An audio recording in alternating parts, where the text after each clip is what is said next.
Di dalam Al-Quran, surat Al-Baqarah, ayat 155, Allah Subhanahu wa Ta'ala menceritakan tentang bahwa Allah pasti menguji hambanya dengan rasa takut, dengan lapar, dengan kekurangan harta, dengan kekurangan jiwa dalam bentuk sakit atau ada keluarga yang meninggal, dan kekurangan tumbuh-tumbuhan. Lalu Allah Subhanahu wa Ta'ala beritahu bahwa berikan kabar gembira kepada orang-orang yang bersabar, yaitu orang yang berkata inna lillahi wa inna ilaihi raji'un, karena kepada mereka selawat dari Allah dan rahmatnya, dan mereka adalah orang-orang yang mendapatkan hidayah. Setelah ayat ini persis, yaitu pada ayat 158, Allah Subhanahu wa Ta'ala menceritakan tentang Safa dan Marwah. Allah berfirman, Inna as-safa wal marwata min sya'airillah, faman hajjal baita aw i'tamara fala junaha alayhi an yattawafa bihima, wa man tatawwa'a khairan fa innallaha syakirun alim.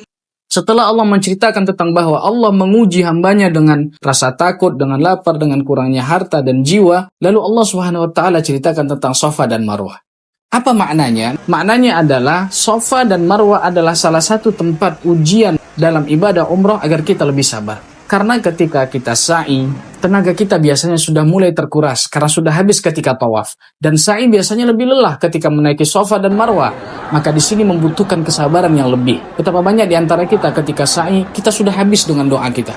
Kita sudah bingung dengan doa kita. Atau karena kita sudah kelelahan, kita sudah capek, lalu kita tidak berdoa lagi. Padahal di sini adalah tempat yang sangat mustajab. Maka Allah Subhanahu wa Ta'ala gandeng cerita tentang sabar, cerita tentang ujian dengan sa'i. Makanya dalam ayat tersebut disebutkan Allah pasti menguji dengan diantaranya adalah dengan kurangnya jiwa dan kurangnya harta. Karena ketika orang pergi sa'i pasti dia mengorbankan hartanya dan dia mengorbankan rasa lelah dan capek serta fisiknya dalam beribadah kepada Allah Azza wa Jalla. Maka ketika sa'i, jangan sampai kendor semangat kita. Bersabar dalam taat kepada Allah. Jangan sampai berkurang semangatnya. Jangan sampai berkurang doanya. Jangan sampai berkurang zikirnya. Karena salah satu tempat yang paling mustajab adalah tempat ini. Sebagaimana Hajar, ia sangat bersabar ketika beliau alaihissalam naik antara Safa dan Marwah untuk mencari air minum bagi anaknya Ismail. Dan disitulah doa beliau diijabah sehingga menjadikan air Zam-Zam yang kita minum pada hari ini kekal abadi sampai hari kiamat. Semoga Allah Subhanahu wa Ta'ala istiqomahkan kita untuk melaksanakan sunnah ini ketika kita umrah, ketika kita sa'i, kita tetap istiqomah dalam